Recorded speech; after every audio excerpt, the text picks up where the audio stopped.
Hello everybody, welcome back to Mackenzie Woodworking.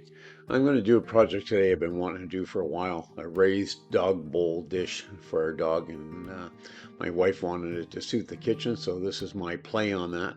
And I've been wanting to do smaller projects to have as weekend projects and projects that you'd be able to do with kids. There's quite a bit of sanding in this and some painting.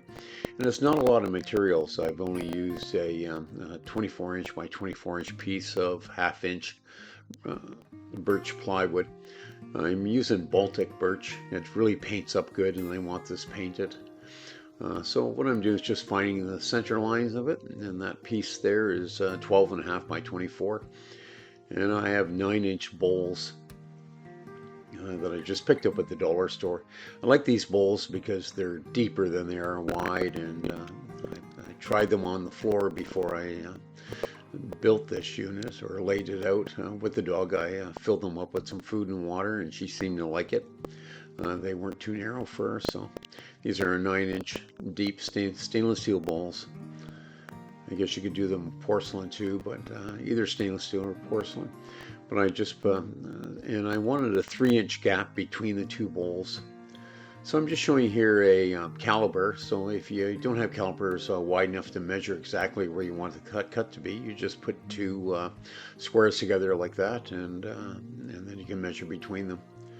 So I need 7 7/8 of an inch for the holes for the bowls to drop down through, and that will allow the lid to sit on top. And what I've done is put a 3-inch gap between the two bowls. And I'll get that marked out. And then I want to divide it into quarters. So I'm going to divide my marks on the ends there, and then I'll draw out my dog bone.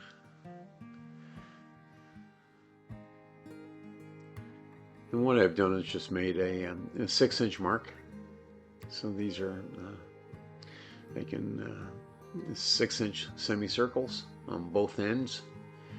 And then I'm coming in 1.5 inches all the way around. And that should give me the pattern that I need. There it is there, and I'll just cut that out on the bandsaw. And it's all laid out there. So just cut the openings out with a jigsaw. Just pre-drill the hole in both the openings.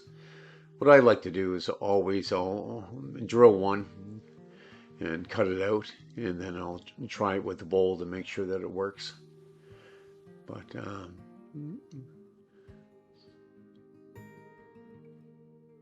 what's nice about this Baltic birch is it's really cuts up nicely, and it doesn't fray a lot. And there's no voids in it. So if you're doing something that's going to be painted, try and use Baltic birch. It's a cabinet grade plywood. And then the reason it is cabinet grade is so the cuts on the side, there's not a lot of empty voids in it. You may get the odd one, but they're easy to fill. There it is, the bowl sit in, and hopefully that looks like a dog bone. And so what I'll do is continue the rest. I'm going to take a 3/16 round over bit and just round everything all off. I've already given it a sand, and I'll do all the inside and all the outside and back and forth, and then just give it a final hand sand with some 120 paper. So I want the legs to have a 10-degree angle to them so that it's stable, so the dog can't push the bowl stand over back and forth. So these are 10 inches wide, and what I've done is put a 10-degree angle on the table saw, and I'll just cut 2 of these, and these are the same height, and these are 3/4 inch Baltic birch. And so the legs and the skirt will be 3/4 inch, and the top is 1/2 inch. And then I'll just make another circle on it. And this again is 6 inches. And I'll just cut these out on the bandsaw. And you don't want to, if you're doing a project like this and sterile like this, you never want to go straight across the bottom. You want to always put an opening between the legs so it sits down flat on the floor. If I was to go straight across, and if there's any bump or raise on the floor, it wouldn't sit flat. It would always roll around.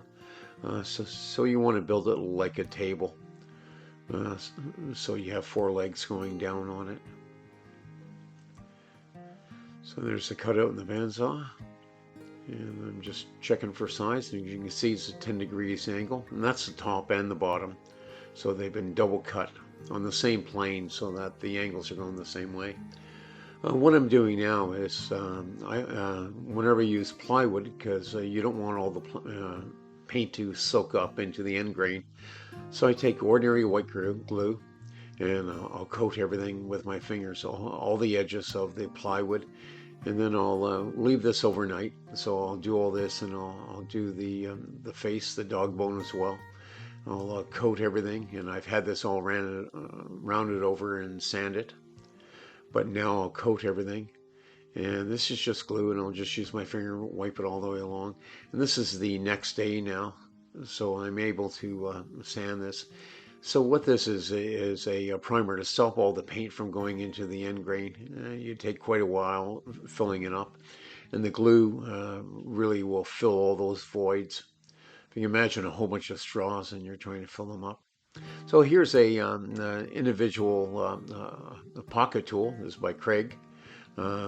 Use these a lot for small projects, and I like to use a vice grip clamp on it, and I'll just clamp that on.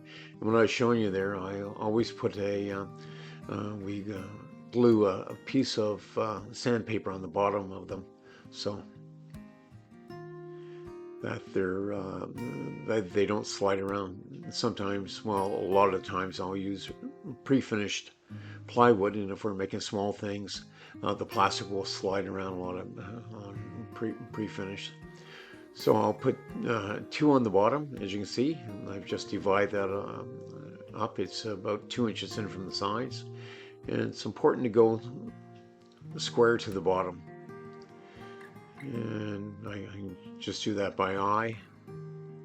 And we also have a commercial size pocket hole machine, but for small projects like this, these are great. They're inexpensive, readily available everywhere, easy to use. You can get into corners. I can't tell you the amount of times that we've used these in commercial applications. You're trying to get into small corners. They're great if you're trying to fit something together.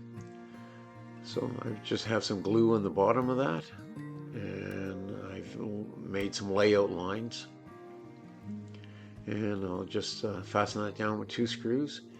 And the screws that I'm using are 1.25 inches, and when you're using the 1.25 inches, they're designed for 3/4 and 3/4 inch stock. So what I've done is when I put the jig on, I drew it back about 1/4 inch. I brought it back from the edge of the plywood, so whenever the screw goes down, it's not going to penetrate and come out through the other side. And that's because I'm screwing together 2 different thicknesses of plywood. The 1.25 inch screw is a standard screw that we use, the number 8. Usually is designed for 3/4 inch plywood. There it is there, and now we'll just measure up the skirt and put the skirt on. Same thing with the skirt. So there's the skirt, and I've made those 8 inches. So they're 8 inches high. And the same thing, I've rounded over the bottom, and I'm just finding center here. And I like to use a piece of gardening pipe, irrigation pipe. It bends easily, and makes a nice arch. So we cut those out on the bandsaw, and the same thing, I'll just put 3 pocket holes in that, 1 in each end and 1 in the center. And then we'll glue that in and put it in place. And this will be the skirt, or the spreaders, whatever you want to call them. We usually call them skirt because we're building a table here. You can see all the edges have been rounded over. Same thing, I'm just lighting it up here to find center in the ends. And we'll what's nice about the pocket hole screws, if you put it together and you find out that you need to do an adjustment or you're not happy with it, it's easy to take apart. You're not working with nails and pins and joinery. And because this is all being painted and everything, doing custom joinery in it would just be unneeded. I won't say it's a waste of time, because a lot of people like doing custom joinery. It's part of the hobby. But there it is there. There's the inside, and the pocket screws hold it all together. These are extremely strong because you're not going into end grain, you're going in the side grain of plywood. So they're really, really strong, and it makes a strong unit. If I was to put screws in from the outside in through the plywood, it would not be as strong. If you notice on the side too, a carpenter's trick or cabinet makers, we won't try and go up flush with the spreader or the skirt. We bring it back about 1/8 of an inch. So from the legs, it comes back about 1/8 of an inch and leaves a wee little profile.